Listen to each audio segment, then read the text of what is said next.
Gotta follow the contract. Below is one of my favorite stories from my days as an on-call service technician. Background: as an enterprise-level security systems technician, I was put on an on-call rotation. The contract with City is we don't pay for travel time, only time on site, in increments of 15 minutes.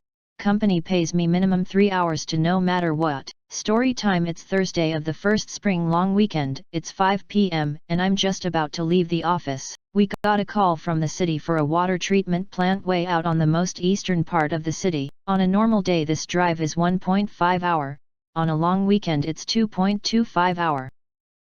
Client: hey terrible storyteller, a truck leaving the plant clipped the gate card reader, and the lights apparently won't turn on anymore.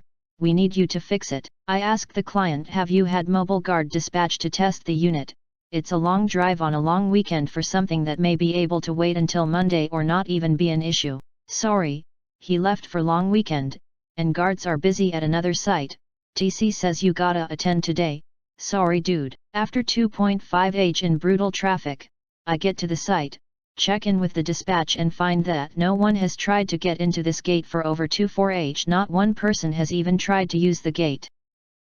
Wanna know why? As it's an exit gate. The only time it's used for entry is when the other gate is down, or when full-sized trailers need to access the site, which only happen once a month for chemical deliveries. This gate is not important for a long weekend emergency service and could have waited for Monday 9 a.m. when the guy who lives down the street could have attended. Cue malicious compliance. 1. Manufacturer's recommendation require me to follow multiple steps to replace faulty devices. There's a lot of things I can normally bypass to save time, but the contract TC with the city require I follow all appropriate steps to prevent damage to controller. 2. Need access to the main controller and the city guards have that, so I can't start the repair process. Guards won't be there for 35 minutes. They have to pay me while I do payroll and go grab a coffee. 3. With guard on site I follow each letter of the best practice guidance with meticulous detail and patience. 4. Oh shoot, the backboard on the pedestal needs some repair and modifications as previous integrator installed old reader poorly, but TC requires me to make it right, so off to Home Depot I go. 5. With new reader installed, I have to make sure the wiring at head end is correct. It's not, gotta fix that, and I don't have spare wire to do so. Off to location B 15 minutes away to grab 6 of wire. 6. Wiring all done, reader powered on, time to test and commission using convoluted testing sheets and dispatch to ensure proper functionality. It's now 9:30 p.m. I charged client for a new reader, new wiring, proper backplate assembly, and my time to wait for the guard to bring keys and observe contract TC. I could have just swiped my card on the reader and left, but I'd rather the company make up for my travel time and labor. I can't remember how much the final bill was.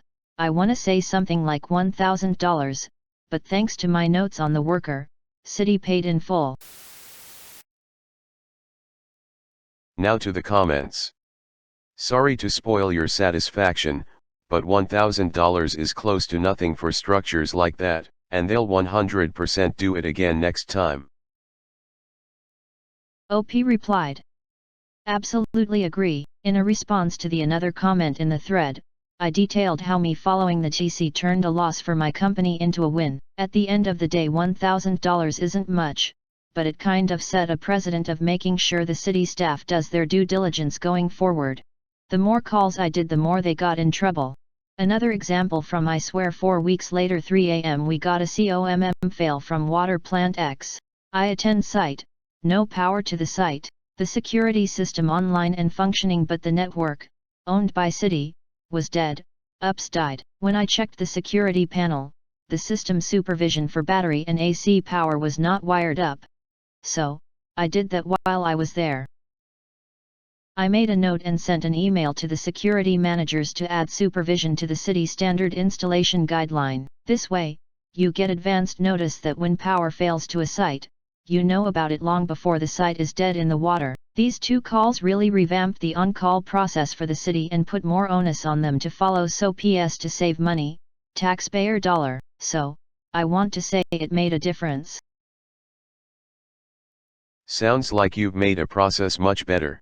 Like in the story, it costs money, but you brought everything in line with spec, and sometimes being able to anticipate that things are as expected is worth it. Thank you for your hard work. Cross-post this to r/tales from tech support. Only $100. OP replied. My bad. Stupid typo. It was around $1,000. Only $1,000. On a government contract? You should have took a few 15-minute restroom breaks while you were there.